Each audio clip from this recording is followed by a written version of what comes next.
Bueno, voy a empezar la plática hablando sobre una artista que se llama Laurie Anderson. Ella es una artista estadounidense que ha hecho performance, ha hecho películas, también hace conciertos.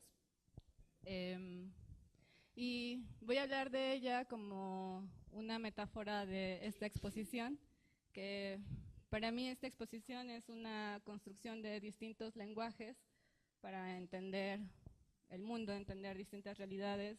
Muchos de los artistas aquí han construido ficciones, han construido como una especie de idiomas y, o también han trabajado eh, buscando trasladar otros territorios a la Ciudad de México. Y, hablo, y, y justo esta construcción de distintos lenguajes la quisimos asociar también a la ciencia porque también es la utilización de aparatos que al final, o de aparatos de medición y de teorías que tienen sus propios lenguajes para entender el mundo, entender el universo. Y bueno, Laurie Anderson ha sido la primera y la única artista que hizo una residencia de arte en la NASA y fue una cosa muy chistosa porque le hablaron por teléfono y le dijeron, oye, te hemos seleccionado para que vengas a la NASA a hacer una residencia de arte. Y ella les colgó inmediatamente pensando que era una tontería, pero era una cosa como muy real. Y en el 2004 se publicó, ella presentó en un performance que incluía música, incluía poesía o incluía textos y videos acerca de este trabajo. Hay varias cosas que quiero mencionar sobre este trabajo. La primera es una que es bastante cursi, en donde James Dean, que es James Dean, el nombre también, que era el comunicador entonces de la NASA, dijo que tanto el arte como la ciencia y la exploración nacional eran dos maneras que compartían una búsqueda por el significado de la vida. La segunda es que ella operó como un agente bullerista que estuvo en distintas estaciones de la NASA observando todos los experimentos, observando todos los aparatos y todas las cosas que hacían en la NASA. Y una de las cosas que ella menciona en su performance es que las imágenes que son retratadas por Hubble, que es este telescopio gigante, eran retocadas en la NASA después. Entonces, hay dos niveles de traducción del universo. La primera es a partir de unos aparatos que retratan unas imágenes y esos aparatos son manejados por humanos y nos dicen cómo es el universo. Y la segunda es el retoque de estas imágenes, que hay todo un equipo de personas que dicen es este color azul, este color rosa, y estas son las imágenes que nos llegan a nosotros. Al final ella decía que ya había muchos artistas en residencia en la NASA. La tercera cosa que quiero decir es que ella utilizaba la palabra principalmente en este performance.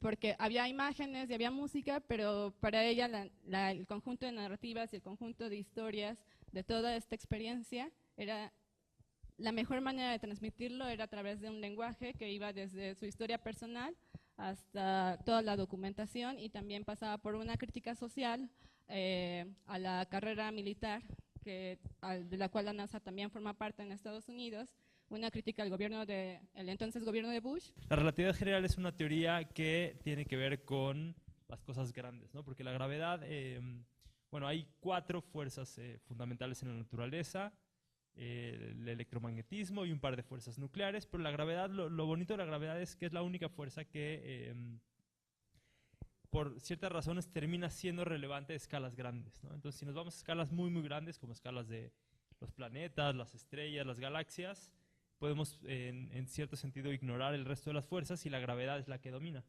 Y entonces la relatividad general es una teoría que nos explica cómo funciona el mundo a esta escala enorme, ¿no? Escala de, como digo, de las estrellas, las galaxias, incluso del universo entero.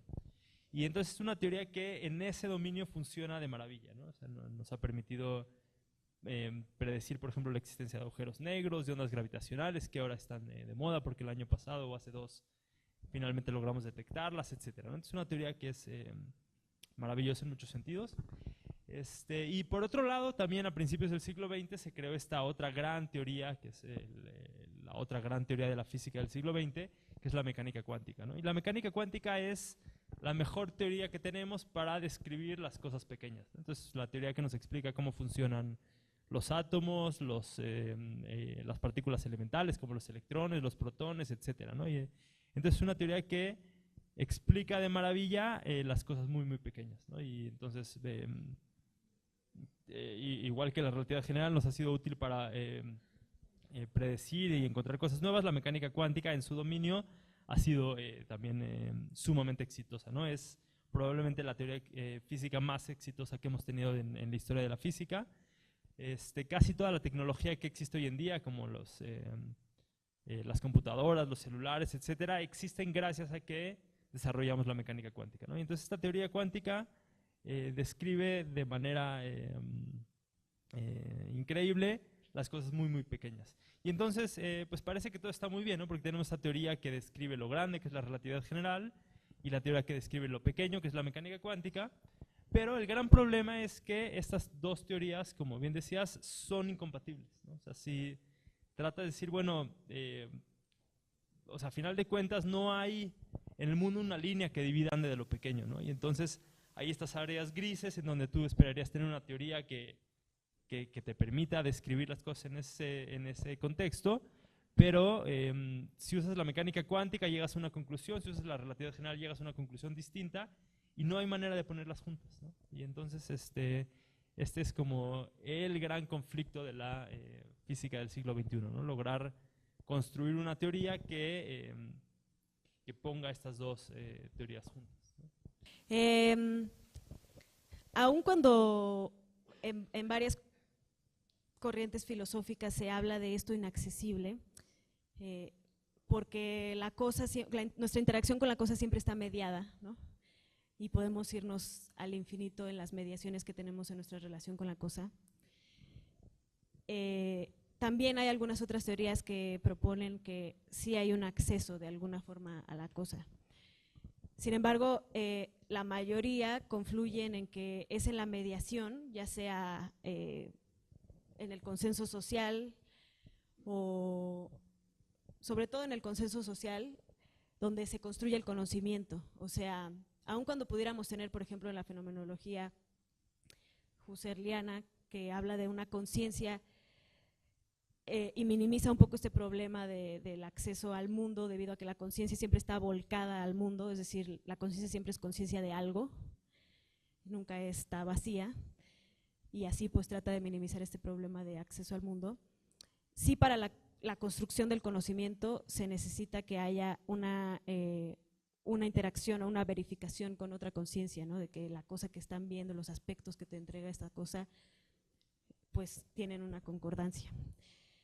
Entonces, es muy interesante en el caso de la ciencia, pues el consenso pues es el lenguaje matemático, las teorías físicas que nos van permitiendo avanzar en el conocimiento en ese aspecto y que se tienen que tomar como un presupuesto para poder avanzar, ¿no?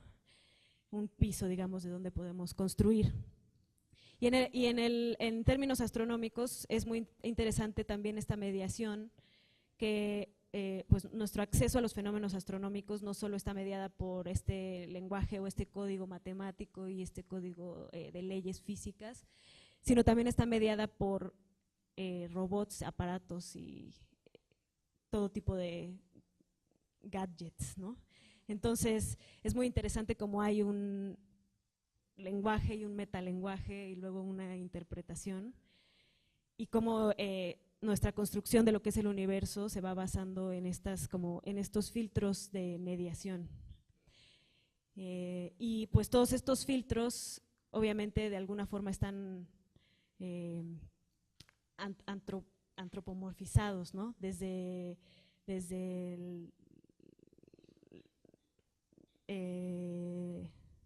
Euclides, ¿no? la teoría binaria, ¿no? Que de alguna forma funciona así porque nosotros de alguna forma estamos constituidos binariamente, o sea, tenemos 2 ojos, 2 manos, etcétera, hasta cómo lo transportamos a las máquinas, cómo las antropomorfizamos, cómo estas pues nos van entregando un lenguaje y un código, pero que también está buscando cosas que son humanas, ¿no?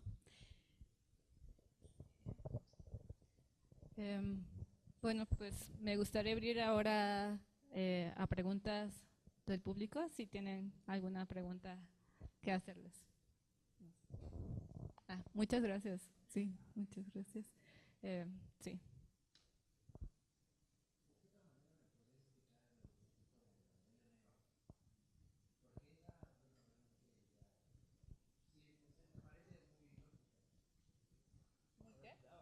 A ver si esto ayuda un poco. Es como una, digamos, una analogía. Imagínate que tienes un río, que es digamos, un río muy ancho, y que tú vas, digamos, en una lancha en el río, y resulta que más adelante, tú no lo sabes, pero más adelante el río se vuelve más y más angosto, y a final de cuentas hay una cascada, ¿no? Muy grande, ¿no? Y tú vas por el río y tú no lo sabes. Y entonces, bueno, primero que nada, claramente si el río se hace más angosto, entonces la velocidad del agua va a aumentar cuando se hace más angosto, ¿no? Porque tiene que pasar, digamos, la misma cantidad de agua que pasaba acá atrás, tiene que pasar ahora, digamos, acá adelante, entonces la velocidad va a aumentar. Y supón también que la lancha en la que vas, o el barco en el que vas, tiene una velocidad máxima, ¿no? O sea, digamos, tiene un motor y que esta lancha puede ir, yo que sé, a 20 kilómetros por hora o 10 kilómetros por hora, ¿no? Y entonces, si tú vas en el río, digamos, si tú al principio decides ahora darte la vuelta y regresar, vas a poder hacerlo sin ningún problema, digamos, siempre y cuando la velocidad del agua sea menor a la velocidad de la lancha, o a la velocidad máxima de la lancha, ¿no? Pero llegará un punto en el que tú no te vas a dar cuenta, pero llegará un punto en el que la velocidad del agua va a ser mayor a la velocidad máxima de la lancha, y si tú pasaste de ese punto, hagas lo que hagas, tú vas a terminar cayendo por la cascada, ¿no? O sea, digamos, ya no va a haber manera, aunque tú decidas regresarte, pues ahora el agua te va a llevar más rápido de lo que tú puedes viajar, y entonces vas a terminar cayendo en la cascada, ¿no? Y entonces es como una analogía de lo que pasa con los agujeros negros. O sea, es como esas regiones del espacio de las cuales tú al entrar, hagas lo que hagas, ya no vas a poder salir.